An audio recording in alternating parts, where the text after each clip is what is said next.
jaarida Soomaaliyeed ee magaalada Pretoria ee dalkan Koonfur Afrika ayaa soo dhaweeyay wada hadallada Djibouti ugu furmay dowladda federaalka ee Soomaaliya iyo maamulka Somaliland.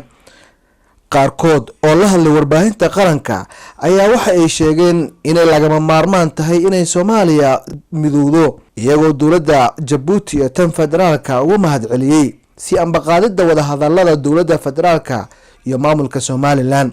waxaan u sheegay dadka walaalaha Soomaalida wada dhashay in ay xornimo la helo ciyaar ahayn. dibka loo soo maro wadanka waa la garanaya, nin kasta waa og yahay.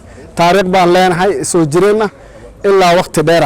Soomaali iyo Somaliland waa laba qof walaalo weeyaan, ma kala go'i karno, habeen kala go'i karno, maalin kala go'i karno.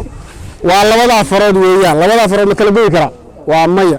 haddii shanta farood mid jar kala go'i mayso, marka kala go'i mayno. dadka ku riyoona inay Somaliland iyo Soomaaliya kala go'aan qalbiga ka saaraan.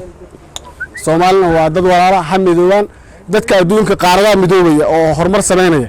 ma ahan inaan gadaal u soo laabano anagu meel laga soo tagay oo 200 sano ka hor laga soo tagay inaan ku leexano. ma ahan adduunka midoobaya waxa laga hadlaya meel kasta laga midoobaya. marka anagoo Afrikaan oo waliba Soomaaliya hal luqad ku hadalnaa kala turjuwaanayni waa inaan midownaa oo gacmaha isqabsanaa dhibaatooyinka colaadda aan ka baxnaa.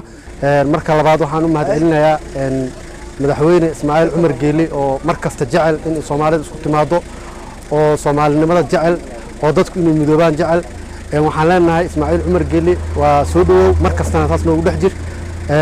midda labaad madaxweynaha Soomaaliya, midda saddexaad madaxweynaha Soomaaliya Mudane Maxamed Cabdullaahi Farmaajo sidoo uu ajiibay iyo dadaalka iyo tirada badan oo wado waa ugu mahadcelinayaa. waxaan leeyahay mar labaad iyo mar saddexaad iyo mar afaraad waxaan ka rajeynaynaa in Soomaalida isku keento.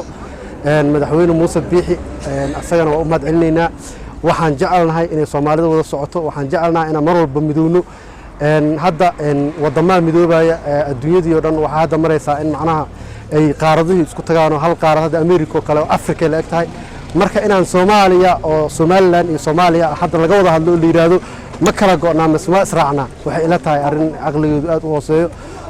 anaga dad aad u yar baanahay oo Soomaalina xataa waa yarnahay. marka inaan dadka la raadino maan hadda anaga inaan si kala go'no ma qabo.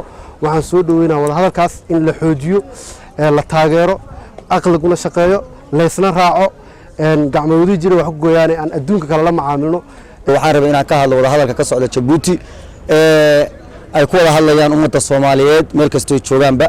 waan soo dhaweynayaa aragtideeda. waxaan leeyahay Soomaaliya waa one nation, waa hal wadan, hal diin iyo hal magac baan leenahay. uma baanin wax la kala meeleeye iyo meel heble iyo Somaliland iyo Soomaali iyo waxaas uma baanin. hal wadan baan nahay. sumcadeena iyo sharafteena iyo dawladnimadeena waxay ku jirtaa gacanteena, maskaxdeena iyo hantideena. waxaan leenahay dadkii qaban qaabiyay iyo inta ka qayb gashada mahad gooni ah ay noo leeyihiin. waxaan rajaynaynaa result wanaagsan oo qiimo u leh ummadda Soomaaliyeed ka soo bixi doona meeshaas. Cabdulqaadir Axad Dhaqane, warbaahinta qaranka Soomaaliyeed, Pretoria.